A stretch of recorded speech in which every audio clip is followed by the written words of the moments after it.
monster.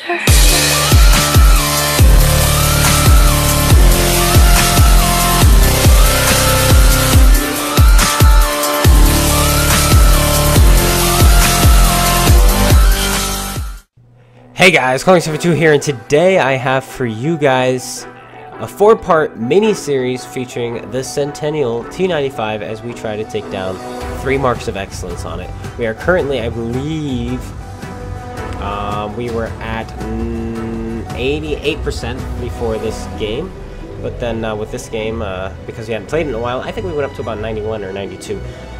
So this is going to, I've chosen the 4 best games from the 8-game session we had with CJ and a couple others, because we kept switching players because players kept coming and leaving and so on and so forth.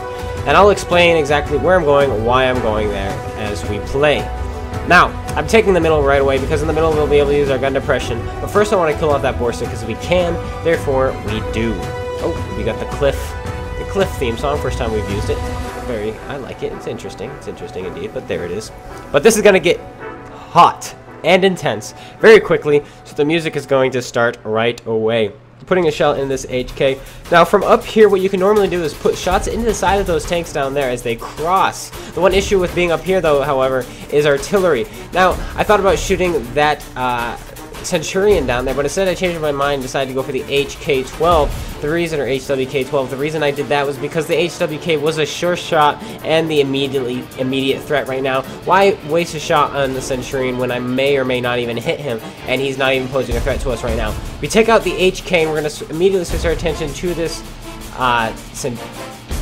Charioteer, that's what it is, sorry, there's so many C names for the British, holy cow guys. Now we're shooting towards his gun, we're trying to break his gun because he's kind of the biggest threat over here because he's that big gun he's got on there. And we're going to put a shell into this Primo Victoria, put it in, we ammo rack him, a shell whizzes by us here. And we're trying to give room of course for CJ here as he tries to put shots in as well. We put a shell in the low plate of the defender, we immediately switch to our gold rounds. The reason we switched to APCR here is because of the defender. We're not going to use the shells immediately on the defender. We're instead going to be shooting the Centurions with it, but we're not going to switch back just in case we need to shoot the defender. Just in case, you know, okay, I don't have a shot on the Centurion, but I do have a clean shot on the defender. I'm going to immediately switch, of course, to the defender. However, these other tanks are letting me shoot them, but I'm not going to switch back. I'm not going to switch to AP until that defender is dead. In my opinion, there's no reason to. Now, we keep overexposing our side here. I didn't realize he had shots on it, and I keep going too far up, but I'm kind of concerned about showing my cupola, so I keep rocking back and forth, and by doing that, I'm showing a little bit of my side. So you're going to see me adjust here so that it's the front of my tank that's showing now instead, and this should really help us. We put another shell into his ammo rack. This is the second time we've ammo racked him this game. Unfortunately for him, he's not going to be able to fix that. This next shell now goes to the ammo rack of the Centurion. You guys see why now it's so important to make sure you save repair kits and those things, because you're going to get ammo racked. They get ammo racked a lot. British tanks are known for their ammo racks, in my opinion, through the front anyway. Now we're going to finish off this defender, but we're not going to switch to our standard just yet. Instead, we're going to finish off the next Centurion, and then we're immediately going to switch to our standard rounds because we do not need to be shooting APCR anymore. And there is the brawl. Are we going to finish this guy off? No, we're not. We're just going to track him, and he goes down. Wow. That was fast and easy. Back to the mines. Sorry, the Cliff theme song we're on to now. We'll put a shell into the side of the VK. This tank, instead of having the 230 Alpha most Centurions have, most British tanks have with their 20-pounders, this tank actually gets a 90 mils. Is it a 90 or is it an 80? I'm pretty sure it's a 90. It better be a 90. Yeah, it's a 90. Of course it's a 90. I didn't know if they were using a German gun, but I'm pretty sure it's a 90.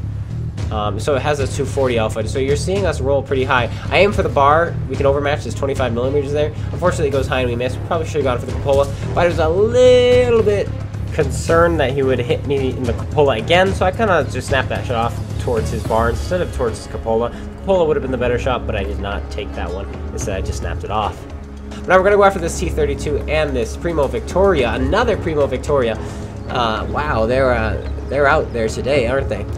Gonna see if we can put some shells into the back of their tanks. You're gonna see some terrible marksmanship here coming up in just a second, if I remember correctly. But we're coming up behind the Primo Victoria. Hopefully we're gonna be putting some shells into the back of his tank. There we come, coming up behind him. Waiting for that shot. There it is, RBRT, and we'd only damage his tracks. Shouldn't have right bumper, right triggered. That's what that stands for when you auto-lock. Put the next shell. He he turns right at the last second. I wasn't expecting that, and unfortunately we don't put another shell once again into his tank. But the next one goes in, but we're not going to get the kill on him because we missed so many shots on him. Instead, CJ finishes him off. Now we're going to go after this T-32. We're going to go for his tracks, but then I think I changed my mind, and I just said, nah, just put the shell in. We put the shell in, and he gets rammed, finished off by the M4A1 Revelries. And that, my friends, is game 1 in our 3-mark quest for 3 marks in our Centennial T95. Let's take a quick look at the post-game results. We make 142,000 credits. We made 7,330 experience with our double, 5,000 damage on, 1,600 assisted, high caliber, bruiser, ace tanker, brothers in arms, sniper, and the Confederate medal. We're at 90.22% now.